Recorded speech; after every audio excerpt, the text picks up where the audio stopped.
Hi అండి. నా పేరు యనమల రాజు, రియల్ ఎస్టేట్ ఎక్స్‌పర్ట్. సో, మనకు ఈరోజు చాలామంది మనల్ని అడుగుతుంటారు. సార్ ఇన్వెస్ట్‌మెంటు దేని మీద చేస్తే బావుంటదనేది. సో, ఇన్వెస్ట్‌మెంటు దేని మీద చేస్తే బావుంటదనే దానికంటే ముందు, ఏ అవసరం కోసం, ఏ ప్రాతిపదికన, దేనికోసం నువ్వు ఇన్వెస్ట్‌మెంట్ చేయాలనేది ముందు తెలుసుకోవాలి. సో, అసలు పొదుపు దేనికోసం? పొదుపు అంటే రేపనేది ఉంది. ఫ్యూచర్ కోసం మనం పొదుపు చేస్తుంటాం. సో, ఈ పొదుపులో ప్రధానంగా సాంప్రదాయబద్ధంగా మనం చూసుకుంటే, గతంలో చాలామంది పోస్ట్ ఆఫీస్‌లో ఇన్వెస్ట్ చేసేవాళ్ళు. సో, పోస్ట్ ఆఫీస్‌లో చేసిన ఇన్వెస్ట్‌మెంటు డబల్ కావడానికి దాదాపు 10 ఇయర్స్ పడతది. ఇప్పుడున్న ఫాస్ట్ యుగంలో పొదుపు అక్కడ చేస్తే ఉపయోగమా? కాదనేది మీరు నిర్ణయించుకోండి. రెండోది, ఇది కాకుండా కొంతమంది అప్పులిస్తారు. అప్పులిస్తే తిరిగి వస్తాయా? మొదటి 2 నెలల్లో, 3 నెలల్లో, 5 నెలల్లో ఇంట్రెస్ట్ ఇస్తారు.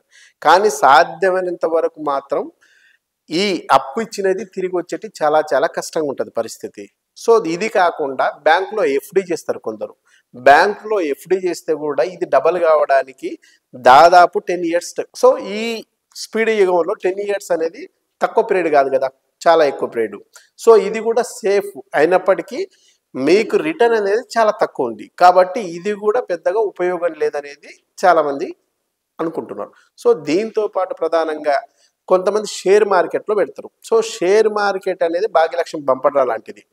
చాలామందికి నష్టపోయి కొద్ది మందికి మాత్రమే లాభదాయకంగా ఉంటుంది. కాబట్టి దీన్ని కూడా చాలామంది ఈరోజు యాక్సెప్ట్ చేయట్లేదు.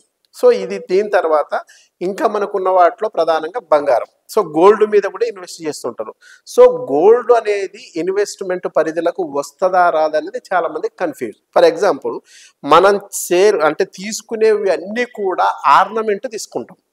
ఆర్నమెంట్ మనం తీసుకున్నప్పుడు ఇది ఖచ్చితంగా ఇన్వెస్ట్‌మెంట్ పరిధిలోకి రాదు. ఇది ఖచ్చితంగా షో చేసుకోవడానికి లేదా మనం చూయించుకోవడానికి పనికొస్తుంది తప్ప, ఇప్పుడు మీరు తీసుకున్న ఆర్నమెంట్ ఏదైతే ఉందో, రేపు ఫ్యూచర్‌లో అమ్మితే కొనేటప్పుడు 90,000 ఉంటది.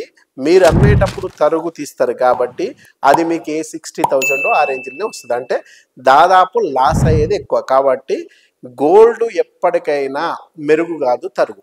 కానీ వీటన్నిటికి భిన్నంగా ఉన్నది ఏకైకం ల్యాండ్.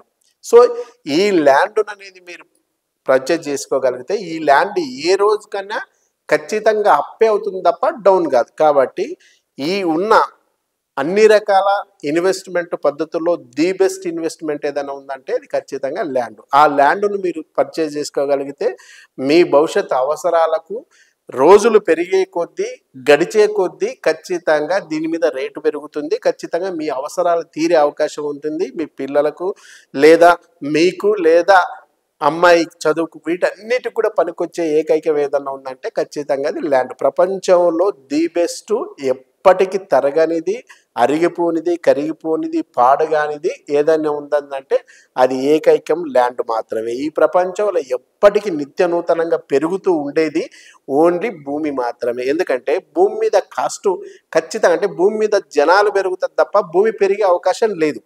అలాంటప్పుడు పెరిగిన జనాభాకు అంటే పెరుగుతున్న జనాభాకు తరుగుతున్న భూమికి డీకోడింగ్ చేస్తే సప్లై అనేది తక్కువైతుంది. సప్లై తక్కువ ఉన్న దానికి ఎకనామిక్ సూత్రం ప్రకారం ఎనీ టైం డిమాండ్ ఉంటుంది. కాబట్టి మీరు ఖచ్చితంగా భూమి మీద ఇన్వెస్ట్ చేస్తే అది ది బెస్ట్‌గా ఉంటుంది.